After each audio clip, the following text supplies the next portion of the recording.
I am not speedrunning this store. In fact, what I'm doing is building a brand to exit the exact same way that I did my first dropshipping brand that I exited in December of 2022. In this video, I'm going to be sharing with you my exact plan to take this store from 10K to 100K per month. For those of you that are new here, my name is Theo Clarke, and I've recently scaled a brand new dropshipping store from 0 to 10K per month in just 32 days. And I documented the entire journey here on YouTube. So if you haven't already seen those videos, I'd recommend that you go check them out. Now, contrary to what most of these gurus are preaching, I'm not scaling this store as quick as I possibly can. And I've been very explicit about that throughout the entire series. That speedrunning mindset is why most people fail. All they do is steal someone else's product page and then steal their product and steal their ads, and they sit there proudly like they've just built a legit business. Well done, mate. What we do over at the Google Ads Ecom Academy is the complete opposite, okay? We build branded, niche-specific, high-ticket dropshipping stores that are designed in a way that allow us to become an authority within a niche and demand a premium price point so that we can then build and scale a super profitable business that we can then go on to exit should we wish. Just like I did with my first branded dropshipping store back in December of 2022. This new store already did over $10,000 in sales in just 32 days. And the best part is over $4,500 of that was net profit. That's a 45% net profit margin. I was extremely transparent throughout the series and even showed my profit and loss in previous videos. Now, the reason that me and my students are able to build stores that maintain such a high profit margin is because we build branded, niche-specific, high-ticket dropshipping stores. You may have already heard the saying that the riches are in the niches, and I can tell you that there's truth to that. Now, let me actually break down how I'm going to take this store from 10 to 100K per month so that you can just copy me. Let's get into it. Now, I'm going to break this down into a few different pillars. First and foremost is mindset. Now, I know you're thinking, yeah, I've heard it all before, mindset this, mindset that. But honestly, I cannot stress the importance of mindset, because to be able to take this store from 10K to 100K per month, we first need to believe that this is actually possible. And I know what you may be thinking, of course this is possible. And you're right, I'm not the first person to do this, but the way in which we're going to do it is unique, and we need to first trust the process. If I were going to take on this challenge and take a store from 10 to 100K per month, I didn't truly believe that I could do it, then I wouldn't be able to do it. It all starts with your mindset and how much conviction you have in your own ability. Now, of course, conviction comes from experience, conviction comes from guidance, which is why people invest in mentorship, because what you're doing is investing in the information, education, and the guidance from someone who has the ability to take you to where you want to go, from someone who has walked the path before you, which is why most of the time that investment is priceless. Of course, you're going to want to make sure you actually get the ROI, but simply having someone who not only believes in you, but can actually guide you to achieving that goal is so much more important than what people think. Now, if you don't have a coach and you don't have a mentor, can you still get there? Of course, but you need to have confidence in your strategy. And that's exactly what I'm going to break down in this video. Personally, I don't have a coach or a mentor for my e-commerce store or my e-commerce business, but what I have is experience. I have over 5 years experience in e-com, which gives me the confidence and the conviction I need to be able to take this store to 100K per month. The same way that I already took this brand new store from 0 to 10K per month in just 32 days. Now, I would actually argue that 0 to 10 in some senses is actually more difficult than 10 to 100, because when you're at 0, you have no momentum. And the hardest part is getting that snowball moving, okay? Building that momentum, pushing that snowball and allowing it to compound and get bigger and bigger and bigger. So in my opinion, we've already done the hard part, if you like. We've built the momentum. Now we just need to ride that wave all the way through to 100K. The train's left the station now, all right? It's already rolling. Now all we need to do is just make sure we stay on the tracks and we arrive at the next station. And that next stop is 100K per month. Now, believe it or not, I have a vision board that I look at every single morning and most evenings as well. And on that vision board, it shows a picture of me and my laptop. And beneath that image is an affirmation. And it says, I make $100,000 a month with my business. So if you don't yet have the benefit of experience and you don't have access to a coach or a mentor who's done what you're trying to do, then the other thing you can do is train your subconscious. I do this every day regardless, and I'm training my subconscious mind to believe that I've already achieved something that I'm working towards. I'm a big advocate of mindset, and this is something I do every single day, and it certainly helps me. So like I say, if you don't have the benefit of experience, you don't have access to a coach or a mentor, I would highly recommend considering creating a vision board. And this is something that I suggest all of my students do. In fact, fact, I recommend it, and it's the very first thing I get them to do as soon as they join the Google Ads Ecom Academy. So now that we've built some momentum and we're generating 10K per month, how do we now maximize our existing revenue? Let me break it down. Let me move this sheet up a little bit. So how do we maximize existing revenue? There's many different ways that we can do this. Now, where most people go wrong with paid advertising is they think the only way to increase their existing revenue is by increasing ad spend. But what happens is, typically, when you increase ad spend, it's not linear, okay? It doesn't move up like this. Most people think that as their ad spend increases, so we've got ad spend, revenue, they think that their revenue is going to go up linearly, okay? That the profit and the return on advertising spend they're achieving here is going to be the same when they increase their ad spend by this much, and it's going to be dynamic and linear and increase at the same rate in which revenue does. But more often than not, it does not. The reason being for that is because when you're not spending much money on ads, when you're down here, a lot of the time what you're doing is you're targeting what we'd call bottom of funnel traffic. So let's think about a sales funnel for a moment, okay? You know what a funnel is, right? You have 3 steps to a sales funnel. You have top of funnel, middle of funnel, and bottom of funnel. Now, when your ad spend is low, you're here, okay? You're targeting bottom of funnel traffic. These are people who are ready to buy, which means they have a high conversion rate, okay? Which means your cost per conversion is at its lowest. Now, as you start to increase that ad spend, what happens is you start to target people who are higher up in the funnel, okay? They're not as likely to convert yet because they're not yet ready to convert. They're still in the what's called consideration phase, okay? They're considering buying the product, they're aware of it, but they're maybe not yet sure which specific brand they want to purchase or maybe which exact product or variant type. Then higher up the funnel, you have people who are maybe not even product aware or brand aware, but they are perhaps problem or query aware, which means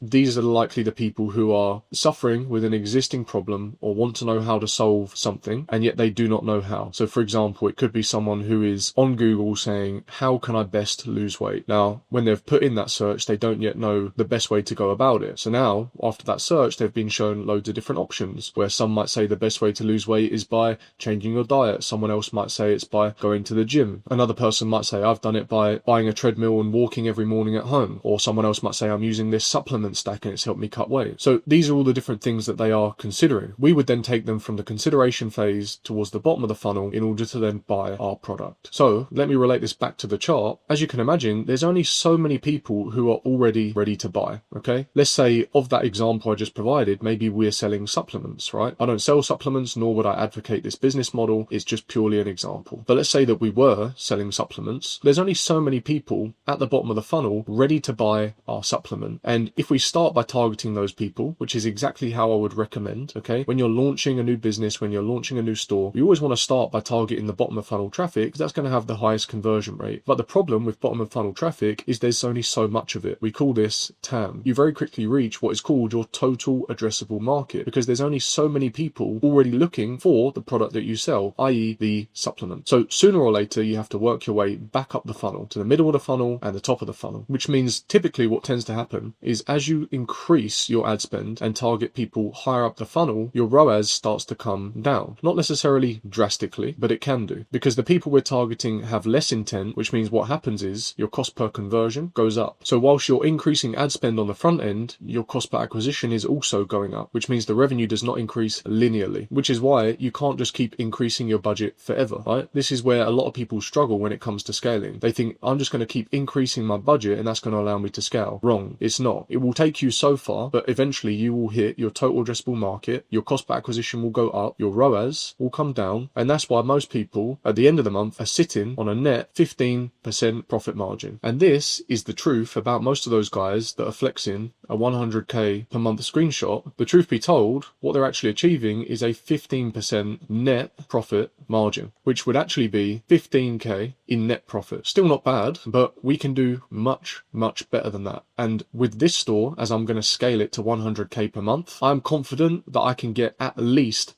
double that, okay? You've seen, if you've watched my previous video where we went from 0 to 10k, we did so whilst maintaining a 45% net profit margin. Now, the best part about that is I didn't even add on any revenue boosters yet. And I'm going to share with you how I'm going to boost my revenue even further in just a moment. So what we're going to do differently is as we start increasing our ad spend, we're also going to be increasing our AOV. Now, we're going to do this by adding on complementary products. At the moment, I'm only selling a single product. My AOV at current, prior to discounts, is $400. After discounts, it's anywhere between $370 to $380. So my product cost, my shipping cost, and transaction costs is around about $200. I broke this down in detail in a previous video as part of the 0 to 10K challenge. Now, as you can see, even with discounts, my net profit per sale is somewhere between $170 to $180. What I forgot to mention here is actually this already includes my ad spend. My cost per conversion is anywhere between 55 to 68. It ranges between there, and I'm not sure what the average is off the top of my head. Not super important for this video, but just to be transparent, this figure already includes my ad spend. Again, like I say, I broke this down in detail in previous videos. I shared my profit and loss and everything. So if you want to check out exactly how I'm doing this, just refer back to previous episodes in this series. Now, as I mentioned, I didn't even add on any AOV boosters yet. Now, what is an AOV booster? What I need to do is add on a upsell and cross sell. So what this is, we're going to go to people who are already intent on purchasing our product, going to give them the opportunity to add on something else. I've already got a product in mind, and I should be able to add it on for anywhere between $60 to $90. So my product cost and shipping cost, this particular product, is $10, which means I would be able to achieve anywhere between an additional $50 to $80 in net profit. Now, the best part about this is because I'm just targeting people who are already buying my existing product, the one where I already have a net profit of $170 to $180, my cost per acquisition isn't going to increase. Okay, I'm just sending the same amount of traffic to the store, and if they want the additional products that I'm going to sell that is complementary to my first product, then they can simply add it on, and that's going to give me anywhere from an additional $50 to $80 net profit, which brings my potential up to anywhere from $220 to $260. This is why we build branded, niche specific, high ticket dropshipping stores, because these are the types of margins that we're playing with. How far you take your store and how much you're going to be able to scale it is dependent on your profit margin, which is why if you go back to our previous example here, this is why most people that sell low ticket products in dropshipping, I'm talking products that are $30, $40, $50 or even $60 AOV, are stuck with a 15% net profit margin because they can't scale their margin anymore. Everything is as tight as it can possibly be. Now, when we're talking about profit margins of $220 to $260, is it really any surprise that I'm able to maintain a 45% net profit margin? Which is why I'm saying to you, I'm confident that I can take this store to over 100k per month and maintain at least double this profit margin, which would mean I'm doing arguably the same amount of work, actually less work, which I'll touch on in just a moment, because I'm not doing meta ads. I'm using only Google ads, which means I don't do any creatives.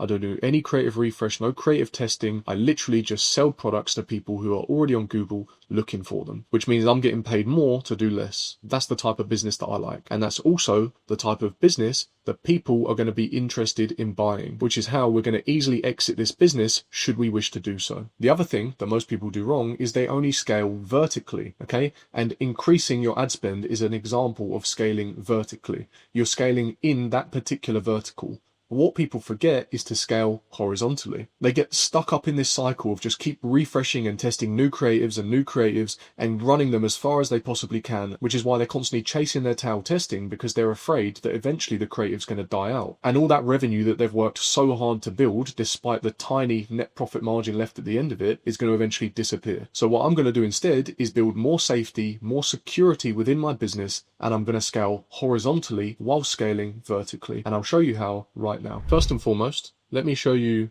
the difference between vertical scale and horizontal scale. So examples of vertical are an increase in ad spend and an increase in average order value. Although you could argue that the introduction of additional products and increasing your AOV through upsells and cross-sells is also a version of horizontal scaling. But these are two verticals which we can scale, and we've touched on these already previously in the video. Next up, we have horizontal. Horizontal scale comes when we introduce new products and new markets. So let's talk about this for a moment, okay? Anytime that we introduce a new product and a new market, we run it through my 4-step product validation method. This allows us to validate products before we even bring them to market, which means there is no testing involved in the process that we follow. Most people do everything backwards. If you think about it, they look for a winning product, or so they say, then they get the creatives together, they run a meta ad, They test it for a few days, see if it works, and if it doesn't, they move on to the next product, and then the next product, and then the next product. And they waste more and more money trying to find, quote unquote, a winner. Now, what we do differently at the Google Ads Ecom Academy is we validate everything before we even bring a product to market, and we back everything up by data and analytics. And we do so by simply following this 4-step product validation method, which arguably, in my opinion, is the most important thing. It allows us to bring products to market that have already been validated and have an extremely high success rate. It's exactly how and why I was able to bring a single product to market as part of the 0 to 10k challenge and scale it to 10k plus per month in just 32 days, because I've validated everything beforehand. Validation is the most important thing because it's foundation of your success. And what did I say at the start of this video? I spoke on the importance of mindset, because having a clear mindset with regards to direction and clarity is what's going to allow you to actually achieve the things that you say you're going to achieve. And of course, like I mentioned earlier, that comes from my 5 years of experience. But the benefit that all of the members inside of the Google Ads Ecom Academy have, and why they're able to achieve such a high success rate, is because they just follow my guidance and experience. And it starts with the demand test. Then we have the evergreen factor.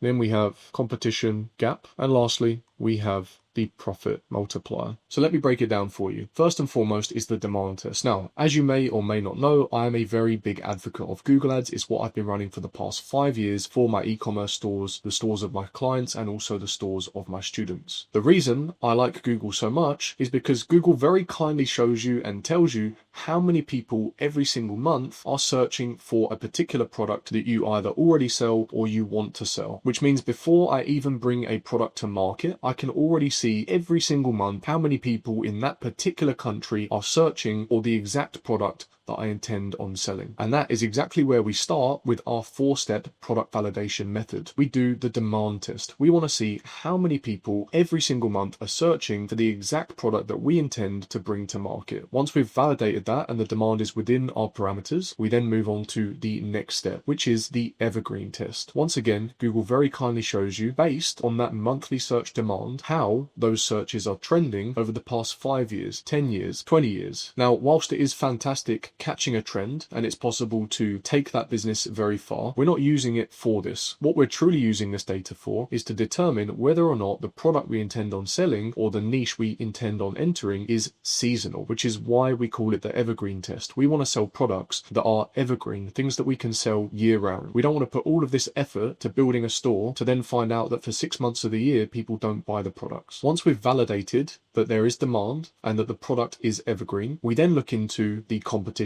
gap. So we want to see how many other people are currently advertising in our market on Google and who will we be competing against. And essentially what we're looking for is high search demand, low level of competition, and evergreen. That is almost the perfect formula to then bring a product to market, because if you think about it, it's just the fundamentals of supply and demand. If there is high demand, low supply, there is a perfect opportunity for us to then enter that market. But before we do, there's one more thing that we need to check, and that is the profit multiplier. We then reach out to our private agents and ask them to quote us on the product cost and the shipping cost so that we can then see what we can actually acquire and ship that product for. We're then going to compare that against the average price point of our competitors in the market to see how much profit we would have as a monetary value and also as a percentage, so that we can see whether or not this is a product that we should intend on bringing to market. The reason that the profit margin is so important, as you've seen as per the calculations that I went through earlier, is we want to make sure if we bring this product to market, we can sufficiently cover